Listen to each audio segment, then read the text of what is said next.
अच्छा महाराज, कितना बड़ा भी कोई क्यों ना हो, मृत्यु से कोई बचने वाला नहीं है। कोई है जो मृत्यु से कहे कि मैं बच जाऊंगा, मुझे मृत्यु नहीं आएगी? कोई नहीं बच सकता। लेकिन फिर भी हम बैठे ऐसे हैं जैसे कि मानो हम अमर होके आए, कोई चिंता नहीं।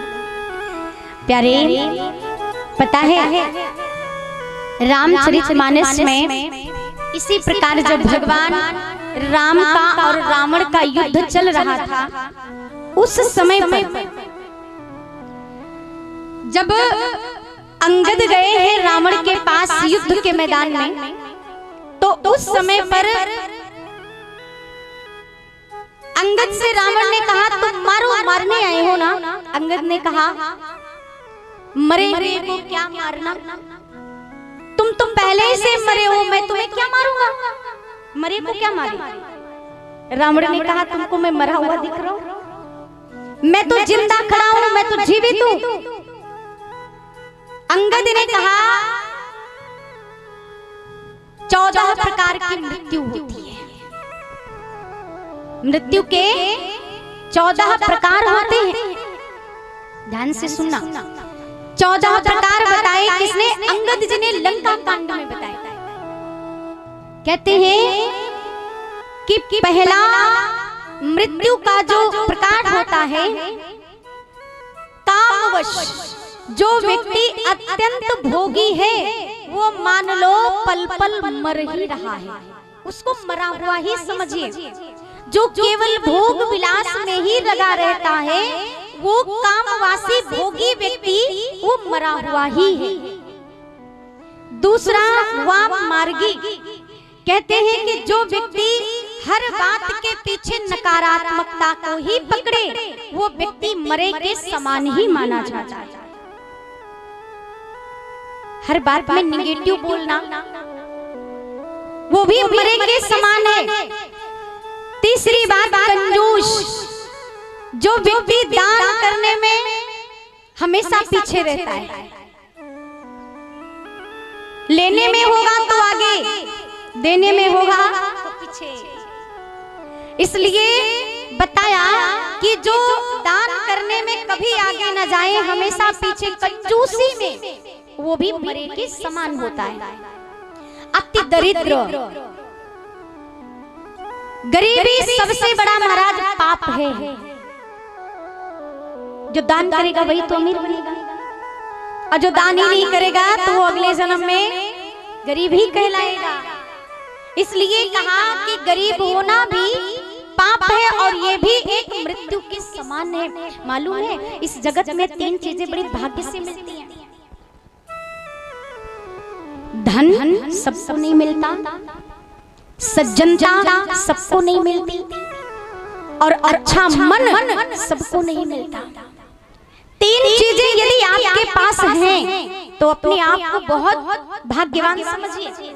अच्छा मन, धन और अच्छे लोग, अच्छे सज्जन यदि तुम्हारे आसपास हैं तो तुम बहुत ही भाग्यशाली हो। किसी के पास धन है तो उसका सुंदर मन नहीं है, और किसी के पास मन है तो उसका धन नहीं है। अब वो करे तो क्या करे? इसलिए तुम्हारे पास यदि तीनों चीजें हैं तो तुम बहुत ही भाग्यशाली हो। आपका मन, आपका धन और अच्छे लोग, आप बहुत भाग्यशाली। और बताया विमूढ़, जिसके पास विवेक बुद्धि की हीनता है, विवेक नहीं है, बुद्धि नहीं है, क्या करना चाहिए क्या नहीं करना चाहिए। अजसी माना कहते हैं कि जिस व्यक्ति का कोई मान सम्मान ना हो, वो भी मरे के समान है।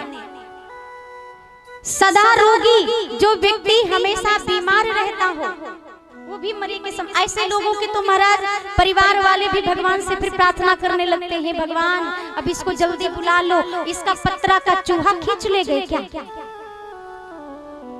ऐसे होता है ना।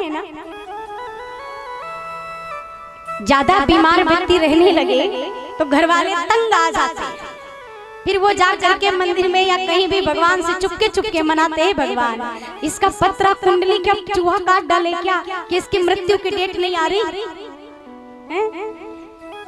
सदा बीमार रहने वाला भी मरे की भांति हो जाता है।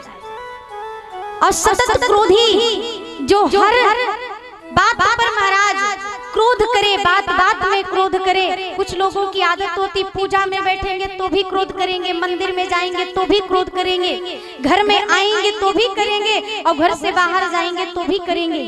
ये भी मरे की ही तरह होते हैं।